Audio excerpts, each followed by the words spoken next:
اس صورت میں اللہ قیامت کے منظر کو بیان فرمایا. جب اللہ عز و جل قیامت کو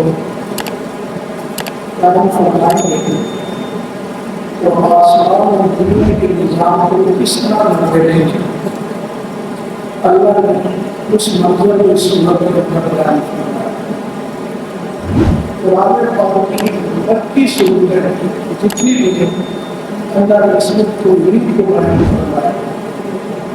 اور قرآن پاک کے اندر سب سے زیادہ جو مقام کا موضوع ہے وہ توحید کا رکھنا ہے. توحید کے مقابلے میں شرک ہے اور شرک کا توڑ وہ توحید ہے. اور توحید انسان کو سمجھ اس وقت آ سکتی ہے جب اس کے سامنے شرک کے نقصانات ہیں. شرک کسے کہا جاتا ہے؟ شرک کن کن چیزوں سے ہوتا ہے اور مشرک آدمی وہ شرک کس طرح کرتا ہے. یہ تمام چیزیں جب انسان کی سمجھ میں آتا ہے تو پھر توحید کو سمجھنا آسان ہوتا ہے. تو ارشاد فرمایا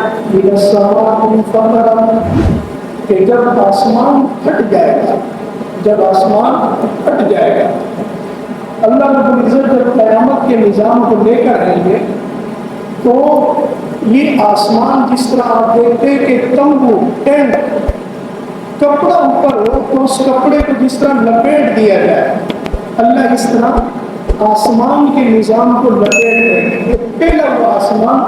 جس طرح کپڑے کو تہ لگا دیا جائے، اسی طرح اللہ ان آسمانوں کو بھی اپنی قدرت سے اسی طرح اللہ لپیٹ دیں گے. اور پھر فرمائے کہ فرشتوں کی آمد و رفت کا آغاز ہو جائے گا جو اللہ کے مختلف حکم کو لے کر وہ زمین پر اتریں گے. ارشاد فرمایا کہ السماء فطرت، جب آسمان جو ہے وہ پھٹ جائے گا. ارشاد فرمایا اور جب ستارے وہ منتشر ہو جائیں گے، پھیل جائیں گے، بکھر جائیں گے. جب ستارے بکھر جائیں گے، آج ستارے ایک نظام کے تحت چل رہے ہیں. اگر یہ ستارے آج بھی سائنسدان کہتے ہیں کہ ستاروں کی تعداد کروڑوں کے اندر انگنت ہے ستارے، لیکن اگر یہ ستارے آج بھی آپس میں ٹکرا جائے اور ایک ستارے بھی وہ زمین کے اوپر گر جائے تو پوری زمین کے اوپر کوئی ایک جاندار چیز بھی زندہ باقی نہیں رہے گی. تو یہ اللہ کی ایک قدرت ہے کہ اللہ نے اپنی قدرت سے ان ستاروں کے نظام کو چلا رہے ہیں. اور وہ ستارے روزانہ جب سے اللہ نے اس نظام کو بنایا اس وقت سے لے کر آج تک اور آج سے لے کر قیامت تک اللہ اپنی قدرت کاملہ سے ان ستاروں کے نظام کو چلا رہے ہیں. جب قیامت کا اللہ وقوع فرمائیں گے تو اس وقت یہ ستارے بکھر جائیں گے اور جناب والا یہ تمام ستارے اللہ نے فرمایا ایک ہو کر کے اللہ رب العزت انہیں بھی اس طرح لپیٹ دیں گے کہ جس طرح آسمان کو لپیٹ دیں گے. ارشاد فرمایا اور جب سمندروں میں دریاؤں میں آگ لگا دی جائے گی، آگ لگا دی جائے گی. دنیا کا اکثر اس وقت زمینی نظام وہ پانی پر مشتمل ہے اور جب قیامت کا وقت آئے گا اللہ ان تمام سمندروں کو ایک کر کے ان کے اندر آگ لگا کے اپنی قدرت سے اس سارے نظام کو ختم کر دیں گے۔ ارشاد فرمایا وَإِذَا الْقُبُورُ بُعْثِرَتْ، اور جب قبریں کھول دی جائیں گی، جب قبریں کھول دی جائیں گی، حضرت آدم علیہ السلام سے لے کر آخری انسان تک کتنے انسان دنیا میں آ گئے، آج تک اس کا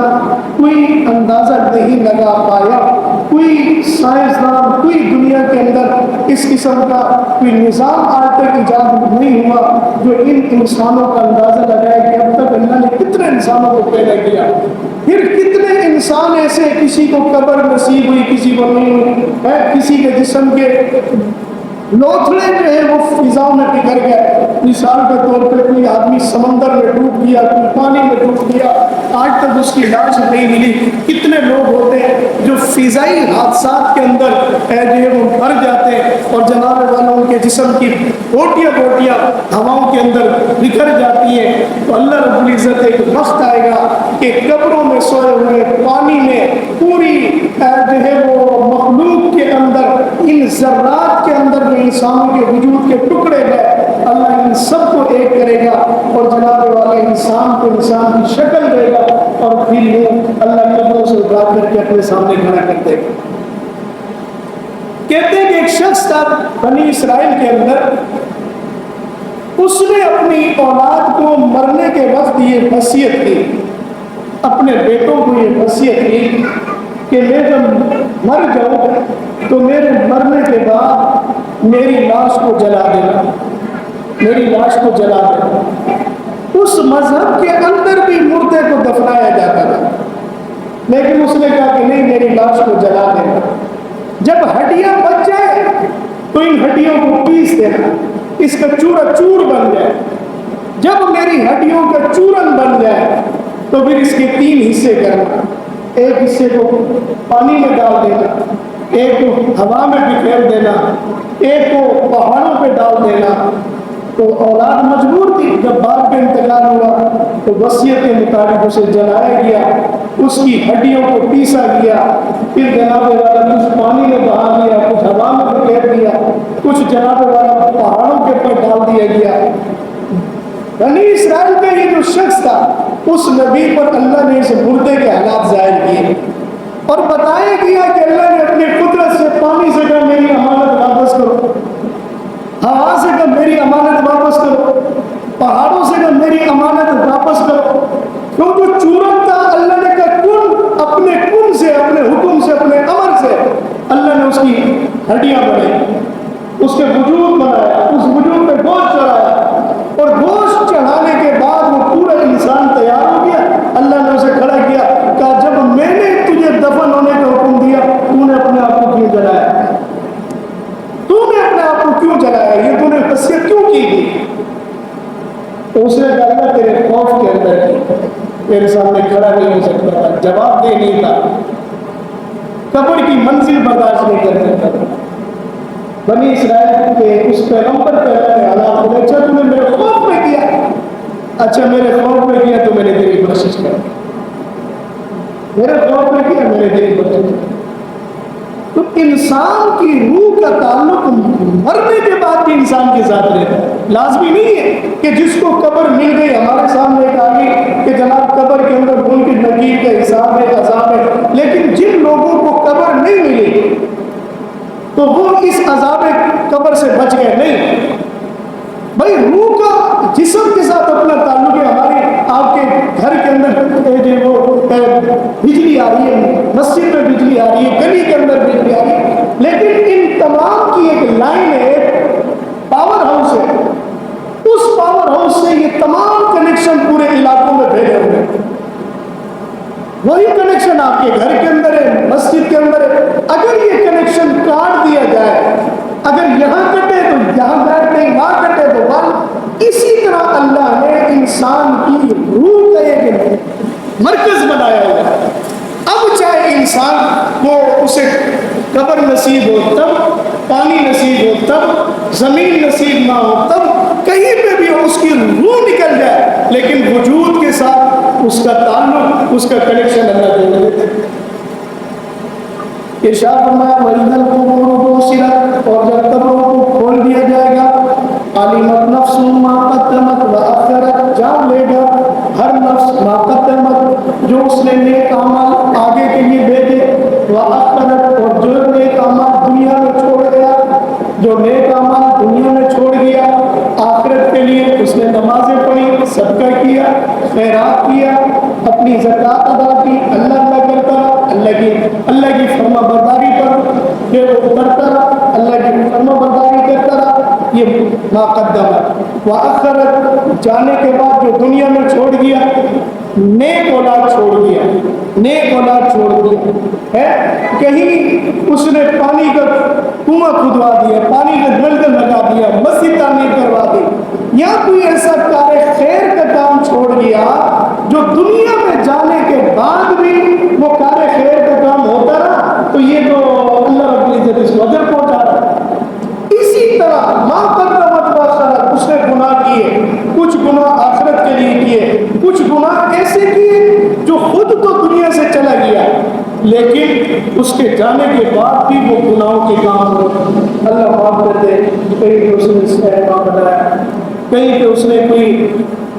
بد اعمالی کی بنیاد رکھ دی، کوئی ایسا اڈا بنا دیا جہاں پہ لوگ بیٹھ کے جوا کھیلتے ہیں، تو یہ تمام چیزیں، نیکی بھی انسان کے مرنے کے بعد اس تک پہنچتی ہے، اگر گناہ کے کام کر گیا وہ گناہ اس کے مرنے کے بعد بھی ہو رہے تب بھی اس کا حصہ اسے پہنچتا رہے۔ ارشاد فرمایا یا ایھا الانسان ما غرک بربک الکریم، ایک انسان تجھے کس نے غافل کر دیا تیرے پروردگار سے جو بڑا کرم والا ہے، اللہ نے خلقک فسواک فعدلک، جس پروردگار عالم نے تجھے پیدا کیا، فسواک، صحیح صورت کے اندر، فعدلک، پھر تیری ہر چیز میں تجھے اعتدال دیا، ارشاد فرمایا فی ای صورت ما شاء رکبک، پھر پروردگار عالم نے جس صورت میں چاہا اللہ نے تجھے برابر رکھا، تیری آنکھ کو برابر کیا، تیری ناک برابر کی، کان برابر کیے، ہاتھ برابر کیے۔ ایک ہاتھ ہمارا اگر 8 فٹ لمبا ہوتا ہم کیا کرتے؟ ہمارا ایک کان اگر ہاتھی کے برابر ہوتا ہم کیا کرتے ہیں؟ ہماری ایک آنکھ ہمارے سر کے برابر ہوتی ہم کیا کرتے ہیں؟ فی ای صورت ما شاء رکب، اللہ نے انسان کی ہر صورت کو اس کے اعتدال کے مطابق رکھی ہے۔ اگر اللہ چاہتا، آج بھی دیکھیں کتنے لوگ ہیں ماں کے پیٹ سے پیدا ہوتے، آنکھوں سے معذور ہوتے، آنکھوں سے نابینے ہوتے ہیں، کتنے لوگ ہیں کہ وہ لولے ہوتے ہیں، کہ لنگڑے ہوتے ہیں، ہاتھوں سے معذور ہوتے ہیں، فی ای صورت ما شاء رکب۔ حضرت عبداللہ ابن عباس رضی اللہ تعالیٰ فرماتے یا ایھا الانسان ما غرک بربک الکریم، میرے پاس الفاظ نہیں میں کن الفاظوں کے اندر اس آیت کا ترجمہ کروں کہ اے انسان، اتنا اللہ کی نعمتیں کھانے کے بعد، اتنا اللہ کی جو ہے وہ نعمتیں ملنے کے بعد، آخر کون سی ایسی چیز ہے ما غرک جس نے تجھے تیرے پروردگار سے غافل کر دیا؟ اللہ